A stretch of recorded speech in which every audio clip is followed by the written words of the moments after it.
Hey, what's going on? Eric Zubik here, covering more of your Goofs. Now, this might be either the next to last or the final story before we go into Fright Month. Because you know what month's coming up, right? But more on that later. Today, it's Thomas, Percy, and Old Slow Coach. And apparently, James is also in the story, but not Gordon or Henry or Edward. Maybe it's a size difference. Who knows? Let's get to this now. But first, we have a bit of a goof for you. James's brake pipe is actually missing. And it sounds very peculiar when you have Thomas and Percy having their brake pipes present.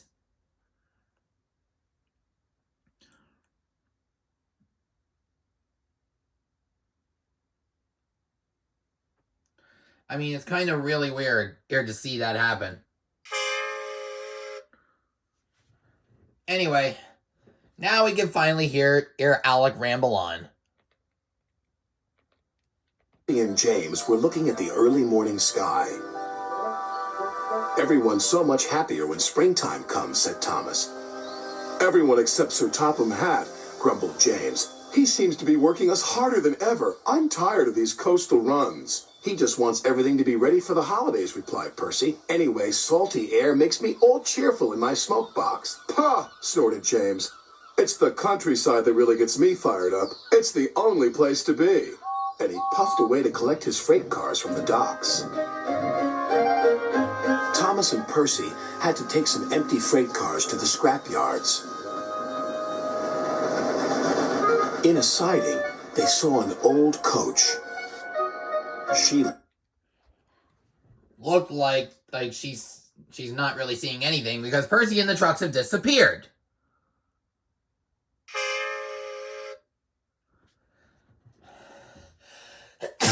And also she looked very sad. "What are you doing here?" "They called me Old Slow Coach and told me I wasn't useful anymore. Now only the mice ride in me." "Well, you may be dusty, but you look in perfect shape." The yard manager appeared. "Come along, I have..." Wait. Percy's eyes are wonky.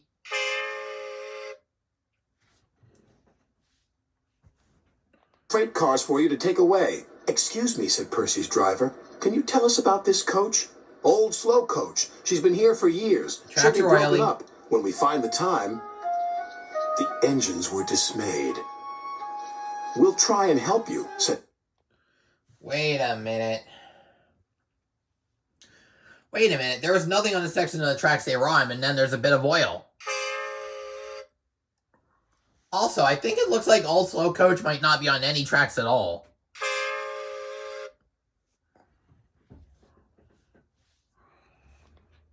Thomas, but he didn't know how.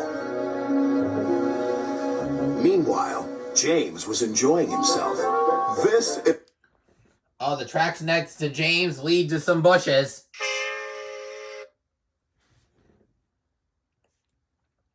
Pretty good setup.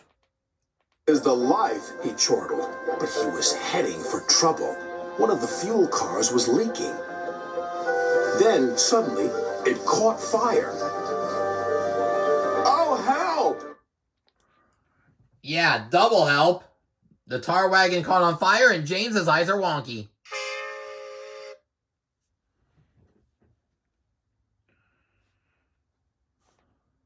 Cried James. They reached a siding and his driver gave the alarm. "It's fuel and it's dangerous."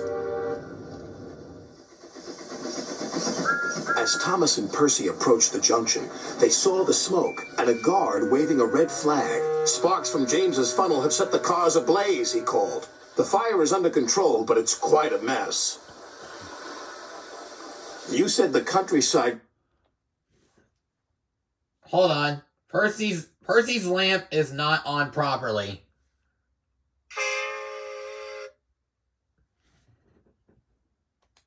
"Got you all fired up, James," said Percy, "but I didn't think you meant it in this way." "Ha!" snorted James. "It was the stupid car's fault, not mine." "It's safe to proceed now," called the fireman. Thomas and Percy now felt sorry for James. wasn't long before they reached the station.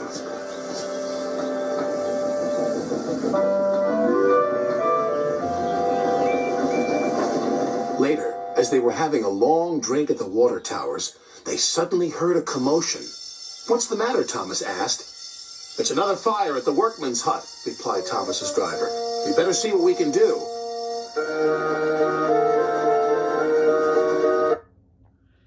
Ah, no eyebrows McGee, at it again.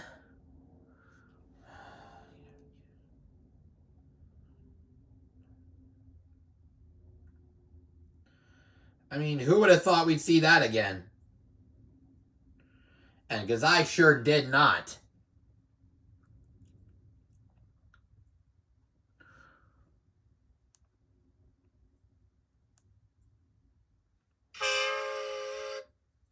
Okay.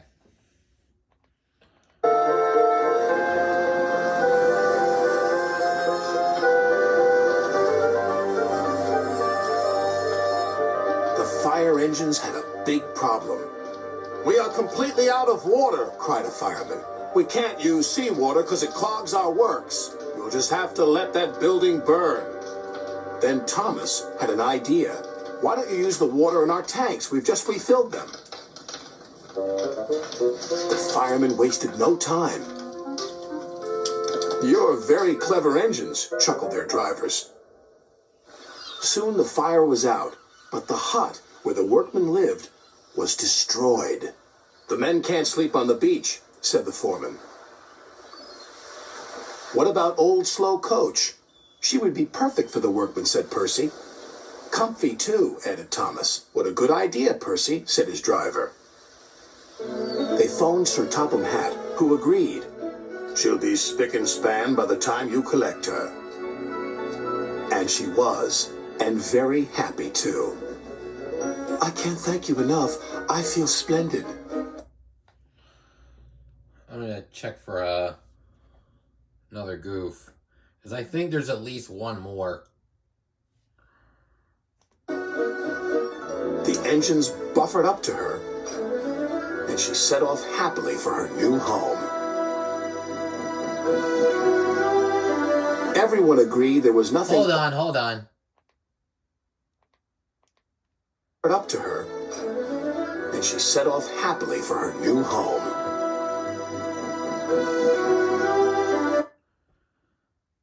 Is it just me, or did you see something hanging on top of the screen?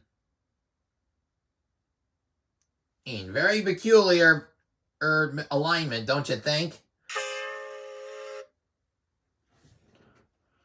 Everyone agreed there was nothing old or slow about Coach, and she will always be really useful indeed. And that's the end of the story. If I miss any goofs, leave a comment down below. Don't forget to like the video if you enjoyed. Do not forget to subscribe if you haven't done so already. And turn on all post notifications so you won't miss a single upload.